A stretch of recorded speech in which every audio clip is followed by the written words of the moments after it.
आपका एक बार फिर स्वागत है स्मार्ट स्टडी क्लासेस में। और अभी लास्ट लेक्चर में जो हमने देखा था, परपरागण देखा था, उसके क्या लाभ हैं, उसकी क्या हानियां हैं। मीन्स अगर हम कहें, कम शब्दों में कहें तो हमने देखा था कि जो परागकण है वो वर्तिकाग्र पर पहुंच गया था। तो डियर स्टूडेंट्स, आज का जो टॉपिक है वो हमारा पराग स्त्री केसर संकर्षण। आपने परपरागण देखा था और परपरागण में हमने देखा था कि जो परागकण हैं वो परपरागण की विधि में हमने देखा था स्पेशली कि जो परागकण हैं वो या तो वायु के द्वारा या किन्हीं इंसेक्ट कीट के द्वारा या फिर जल के द्वारा वर्तिकाग्र पर पहुंचते हैं परपरागण की प्रोसेस में। तो डियर स्टूडेंट्स, यहाँ पर थोड़ी सी जो ध्यान देने योग्य बात ये है, इसे नोट करें। जैसे ये आपका क्या है, ये वर्तिकाग्र है और यहाँ पर ये वर्तिकाग्र है आपका रोज का, गुलाब का स्टिग्मा है ये। और डियर स्टूडेंट्स, यहाँ पर एक जो परागकण है ये, और एक परागकण ये है।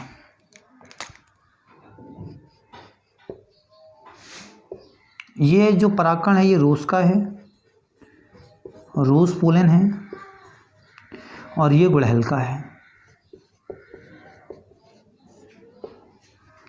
तो डियर स्टूडेंट्स, हम परपरागण की बात कर रहे थे। जब हमने देखा जो कीट है, जैसे एग्जांपल के लिए यहाँ पर हम देख लेते हैं एक फ्लावर ये है,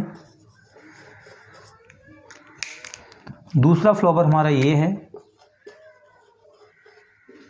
और एक दूसरा फ्लावर ये है।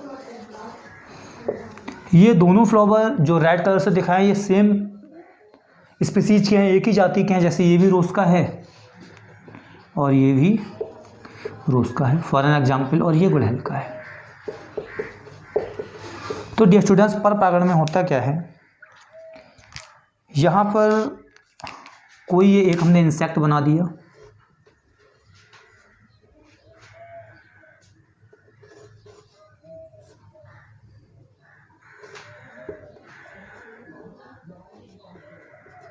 ये कोई एक इंसेक्ट है, कीट है।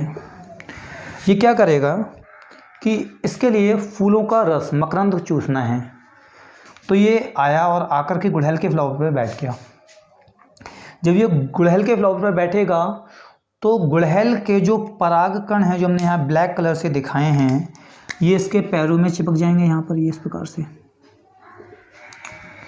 अब इसने इस फ्लावर का जो रस है वो चूस लिया, और चूसने के बाद ये क्या, दो चीज़ें हो सकती हैं। या तो ये इस वाले फ्लावर पे पहुंच जाए, एक कंडीशन ये है कि उड़ता हुआ जाकर के किसी रोज के फ्लावर पे बैठ जाए। दूसरी कंडीशन ये है कि उड़ता हुआ जाकर किसी अन्य गुड़हल के ही फ्लावर पे जाके बैठ जाए। तीसरी कंडीशन ये है कि इसका पेट भर गया और जाकर के अपने प्लांट के ऊपर जाकर के वहाँ बैठ जाए। तीन कंडीशन हो गई। अगर डियर स्टूडेंट्स ये इसके ऊपर आया, इसका इसने रस पिया, और जो पराग कहाँ पर, अब इसने यहाँ पर गुड़हल के फ्लावर पर बैठा, और गुड़हल के फ्लावर पर बैठने पर इसके जो परागकण थे वो गुड़हल के चिपके और जाकर के वो किसके, रोज के वर्तिकाग्र पर, अर्थात यहाँ पर आके बैठ गया। तो क्या होगा तो यही कि जो परागकण हैं वो किसके, गुड़हल के छोड़ गया। यहाँ पे दूसरा कोई आया, इसी का दूसरा भाई आया, ये वाला भाई, चलो ब्लैक वाला भाई बना लेते हैं इसका हम एक। ये आया और ये आकर के इस गुड़हल के ऊपर उसने इसका रस पिया, और रस पीने के बाद में ये उड़ता हुआ आकर के इसके ऊपर टहलने लगा। मीन्स इस पर जो रेड कलर के हम पोलन ग्रेन दिखा रहे हैं, ये पोलन ग्रेन इसके पैरों में चिपक गए, और आकर के इसने इस रोज़ के, ये भी आकर के इसी रोज़ पर आके बैठ गए। तो इसने यहाँ पे ये रोज़ के पोलन ग्रेन छोड़ दिए। अब डियर स्टूडेंट्स, क्योंकि यहाँ पे हमने देखा कि एक ही मतलब फ्लावर किसका है, रोज़ का ही वर्तिकाग्र है, और रोज़ के वर्तिकाग्र पर दो तरह के परागकण आ गए। अब ये रोज़ क्या करे ऐसा, रोज़ का वर्तिकाग्र कैसे पहचान करे कि ये गुड़हल का परागकण है, इसका जर्मिनेशन हम ना होने दें, और ये वाला जो परागकण है ये किसी और का, इसका जर्मिनेशन हम ना होने दें। अब क्या करें हम ऐसा। तो डियर स्टूडेंट्स, प्लांट्स में अभी जो रिसेंट अध्ययन हुआ है इसके आधार पर बताया गया है कि जो प्लांट होते हैं, इन प्लांट्स में जो एक ही जाति के परागकण और वर्तिकाग्र होते हैं, तो परागकण की सतह पर और वर्तिकाग्र पर मीन्स यहाँ पर कुछ स्पेशल प्रकार के रासायनिक पदार्थ होते हैं और वो रासायनिक पदार्थ एक दूसरे के साथ में बॉन्डिंग करते हैं, एक दूसरे के साथ में क्रिया करते हैं।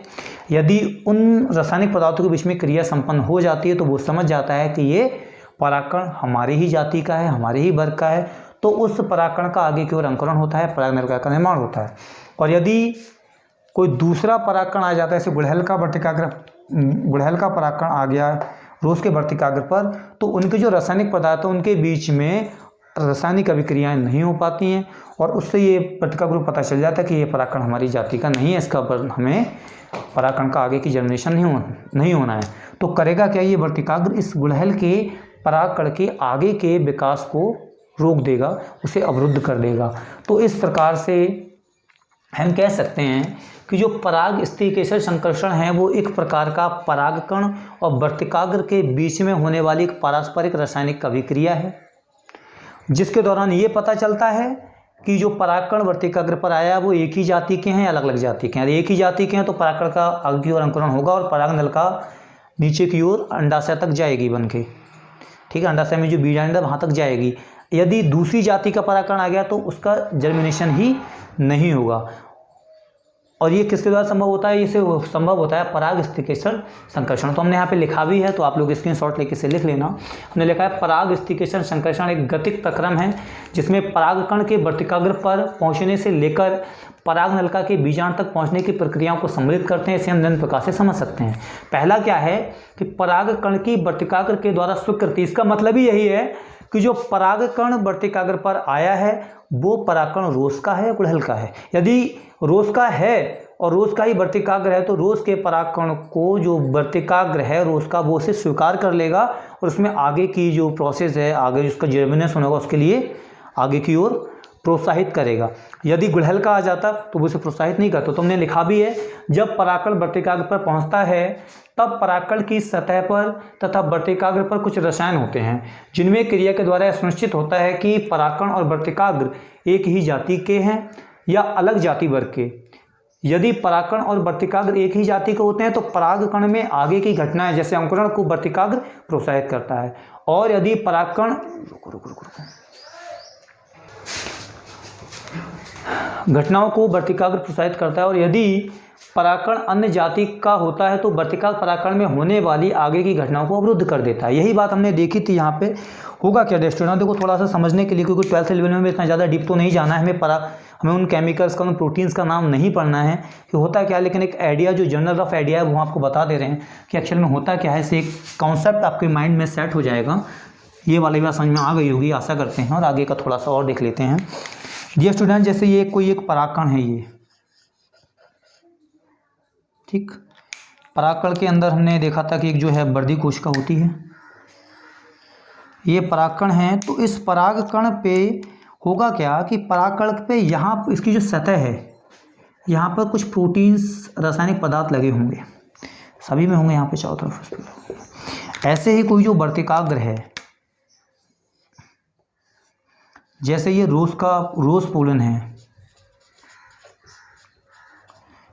पोलन है, एग्जाम्पल में ले रहे हैं, और ये रोज का ही वर्तिकाग्र है। ये स्टिग्मा जो है ये भी किसका है, रोज का है।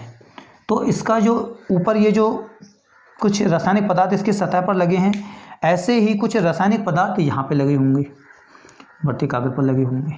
तो जब ये दोनों एक दूसरे के पास में आते हैं तो ये दोनों पदार्थ एक दूसरे में रिएक्शन कर लेते हैं, परस्पर क्रिया कर लेते हैं, और इनके बीच में यदि क्रिया हो जाती है तो वर्तिकाग्र समझ जाता है कि ये जो परागकण आया है वो परागकण हमारी जाति का ही है। क्योंकि ये जो रासायनिक पदार्थ होते हैं, ये रासायनिक घटक या रासायनिक पदार्थ या केमिकल्स, ये स्पीसीज स्पेसिफिक जाति विशिष्ट होते हैं। एक जाति के परागकण और उसी जाति के वर्तिकाग्र पर एक विशिष्ट प्रकार के रासायनिक पदार्थ पाए जाते हैं जिनमें आपस में क्रिया होती है। तो आशा करते हैं आपको ये परागकण की वर्तिकाग्र द्वारा स्वीकृति क्या होती है समझ में आ गया होगा, पराग स्थितिकेसर संकर्षण समझ में आ गया होगा। तो यहाँ पे थोड़ा और ध्यान देना है कि जो पराग स्थितिकेसर संकर्षण एक गतिक प्रक्रम है, मतलब परागकण वर्तिकाग्र पर जाएगा, वहाँ से लेकर के परागकण का जेमिनेशन, परागकण की स्वीकृति होगी, परागकण का अंकुरण होगा और पराग नलिका वर्तिका से होते हुए बीजांड तक पहुँच जाएगी। तो अभी हमने परागकण की वर्तिकाग्र के द्वारा स्वीकृति को देख लिया। अब आगे हम परागकण का अंकुरण कैसे होता है इसके बारे में देखेंगे। तब तक के लिए आप इसके स्क्रीनशॉट लेकर इसके लिए नोट कर लीजिएगा। तक हमने देख लिया था, पहली घटना देखी थी कि वर्तिकाग्र पर परागकण की स्वीकृति हो गई थी, और हम देखेंगे परागकण का अंकुरण। अब वो जब एक बार पता चल गया वर्तिकाग्र को ये परागकण हमारी ही जाति का, हमारी ही वर्ग का है, तो उसका फिर अंकुरण स्टार्ट होता है। और अंकुरण स्टार्ट कैसे होता है कि जो वर्तिकाग्र होता है, वर्तिकाग्र पर कुछ कार्बोहाइड्रेट रिच तरल पदार्थ होता है जिसको अवशोषित करके जो परागकण फूल जाता है, और फूलने के बाद जो परागकण की जो वर्दी कोशिका है वो जनन छिद्र से बाहर निकल कर पराग नलिका का निर्माण करती है। जनन कोशिका का केंद्र विभाजित होकर दो नर केंद्रक बनाता है। ये नर केंद्रक एक्सल और द्वितीय केंद्रक के साथ संलयन करते हैं। इस प्रकार से पराग नलिका वर्तिका के ऊतकों को भेदती हुई बीजांड तक पहुंच जाती है, जहां पर ये सहायक कोशिकाओं के द्वारा रिसीव की जाती है। डियर स्टूडेंट्स, होगा क्या कि जैसे हमने एक डायग्राम बनाते हैं, ये बना लेना आप लोग भी। अभी थोड़ा सा ये हमारा परागकण की ये जो है वर्दी कोशिका है,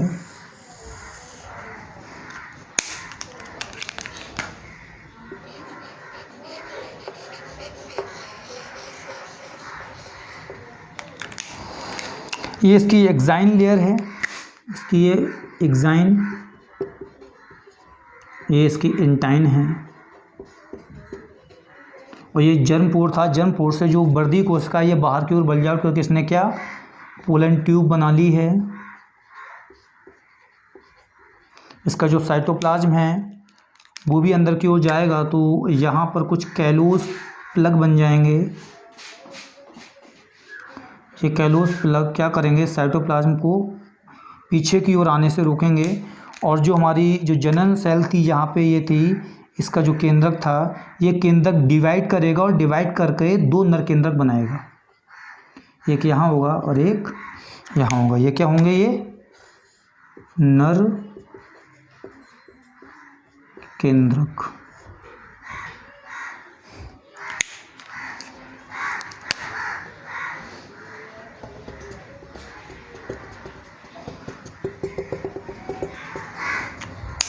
बाकी की और एक जो सेल में माइटोकॉन्ड्रिया, एंडोप्लाज्मिक रेटिकुलम, राइबोसोम, जो सारी चीज़ें होती हैं वो सारी चीज़ें इसके अंदर भी होंगी। ये क्या है, कैलोस।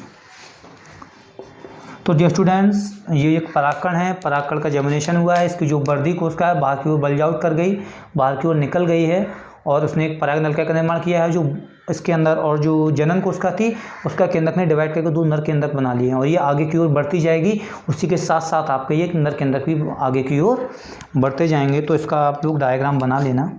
बाकी का अभी हम एक डायग्राम ड्रा करेंगे, उसमें उसको आपको भी ड्रा करना होगा। उसमें देखेंगे कि किस तरह से ये पराग नलिका वर्तिकाग्र से होती हुई बीजांड तक पहुँचती है, वो भी इस डायग्राम में देख लेंगे।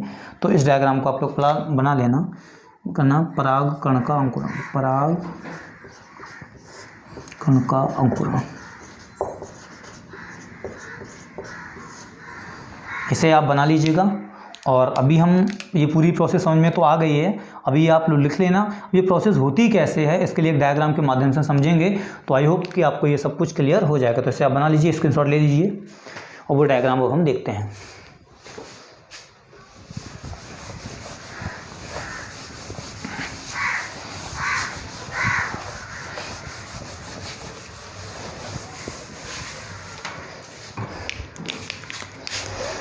डियर स्टूडेंट्स, ये किसी फ्लावर का जो सबसे ऊपर का भाग होता है उसके पिस्टल का, स्त्री केसर का, ये क्या है, वर्तिकाग्र है। ये पतली सी एक नली के आकार की संरचना, इसे क्या कहेंगे हम, वर्तिका कहेंगे। और नीचे की ओर जो फूला हुआ स्थान है इसे हम क्या कहते हैं, अंडाशय, या इसे ओवरी, और हिंदी में इसे कहेंगे अंडाशय। ठीक, इसे हम कहते हैं वर्तिका, और इंग्लिश में इसका वही नाम जो आजकल यूथ लोग बहुत ज़्यादा करते हैं, स्टाइल। और हिंदी में सबसे ऊपर की जो एक कप के लायक या कटोरी लायक स्ट्रक्चर, जो कटोरी जो होती है हमारी, उसके तरह जो स्ट्रक्चर से कहेंगे हम वर्तिकाग्र, या फिर stigma. Stigma is a site where pollen grain comes. Stigma पर ही आके पोलन ग्रेन आता है। और यहाँ पर डियर स्टूडेंट्स, ये कोई एक परागकण है,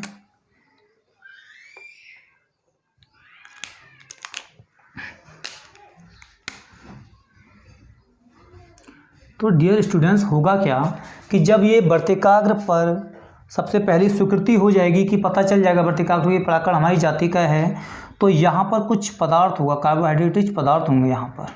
उस पदार्थ को अवशोषित करके परागकण थोड़ा फूल जाएगा, और जैसे ये फूलेगा, फूलने के बाद इसकी जो वर्दी कोशिका है वो जनन छिद्र से, परागकण का जो जनन छिद्र होता है उससे निकल करके एक पराग नलिका बनाएगी। ये पराग नलिका वर्तिका के ऊतकों को भेदती हुई, इसमें थोड़ा सा एक डायग्राम पहले और थोड़ा सा ड्रा कर लीजिए नीचे वाला भी।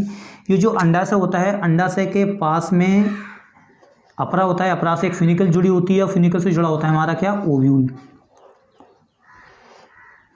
ये हम पहले के लेक्चर में देख लिया है, जिन्हें नहीं देखा है वो नीचे डिस्क्रिप्शन में आपको लिंक मिल जाएगा, वहाँ से आपको मिल जाएगा। ये एक बीजांड है, बीजांड के बीच में क्या होता है, एक एम्ब्रियो सैक होता है।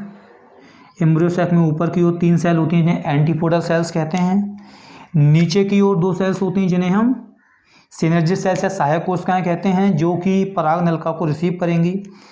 फिर इनमें एक एग सेल होती है, और यहाँ पर ये द्वितीय केंद्रक होता है, वो देख लेना, उसको देखेंगे और अच्छे से क्लियर हो जाएगा।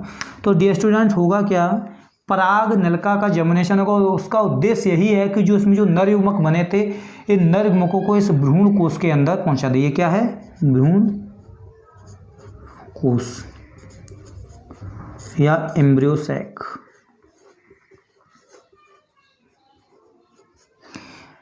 उद्देश्य केवल यही है कि वर्तिकाग्र जो परागकण बना था, परागकण में जो नर युग्मक बने थे, उन नर युग्मकों को इस एग सेल के पास और द्वितीय केंद्रक के पास पहुंचाना है। सारा का सारा जो प्रोसेस जो परागकण कर रहा है, वर्तिकाग्र जो रिसीव कर रहा है, पहचान रहा है, स्वीकृति कर रहा है, जो कुछ भी हमने पढ़ा, उसका मेन उद्देश्य क्या है, उद्देश्य यही है कि पराग नलिका भी बनेगी, वो भी इसीलिए बन रही है कि इन नर युग्मकों को इन एग सेल के पास और द्वितीय केंद्रक के पास पहुँचा दिया जाए।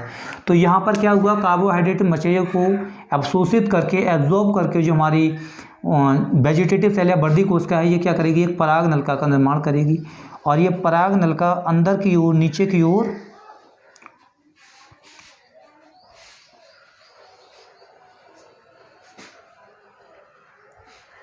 आपके इस बीजांड, इस स्ट्रक्चर को क्या कहते हैं, बीजांड या ओव्यूल, इस ओव्यूल तक पहुंच जाती है। और इसी के पीछे पीछे जो नर युग्मक हैं, वो नर युग्मक भी चलते रहते हैं। और ये कुछ समय के बाद, कल का जो नेक्स्ट लेक्चर होगा उसमें हम देखेंगे दोहरा निषेचन क्या होता है। तो ये जो पराग ट्यूब है, ये अंदर की ओर ये सहायक कोशिकाओं के द्वारा रिसीव की जाएगी, और जैसे ही ये सहायक कोशिकाओं तक पहुँचेगी, आगे से ये फट जाएगी, और नर केंद्रक, आगे वाला नर केंद्रक एग सेल से, और पीछे वाला नर केंद्रक जो है सेकेंडरी द्वितीयक न्यूक्लियस के साथ फ्यूज हो जाएगा, और दोहरा निषेचन की प्रोसेस हो जाएगी। इसके लिए हम कल के लेक्चर में देखेंगे। और यहाँ पर बहुत सारे टिश्यू होंगे, क्योंकि वर्तिका है तो टिश्यू भी होंगे, तो इन ऊतकों को भेदते हुए जो पोलन ट्यूब है वो बीजांड तक पहुँच जाती है। तो इस प्रकार से हम आशा करते हैं, ये डायग्राम भी आप बना लेना, इसमें भी हम लिख लेना कि जो चित्र है वो क्या डेमोन्स्ट्रेट कर रहा है। चित्र बता रहा है परागकण का अंकुरण।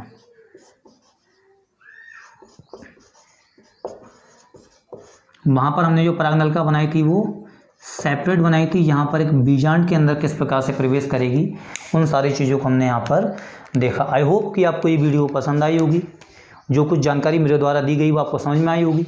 यदि आपको वीडियो अच्छी लगी हो, जानकारी अच्छी लगी हो, तो प्लीज़ वीडियो को लाइक करना, शेयर करना और अपने दोस्तों को भी बताना। और हमारा जो स्मार्ट स्टडी क्लासेस चैनल है, इसे सब्सक्राइब करना मत भूलना।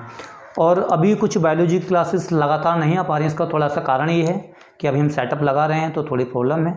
1-2 दिन में ये क्लियर हो जाएगा सारा कुछ, तो आपको वीडियो जो है रेगुलर मिलेंगे, लेकिन आपका सिलेबस पूरा होगा, आप बिल्कुल भी इसकी टेंशन ना लें। तब तक के लिए थैंक यू।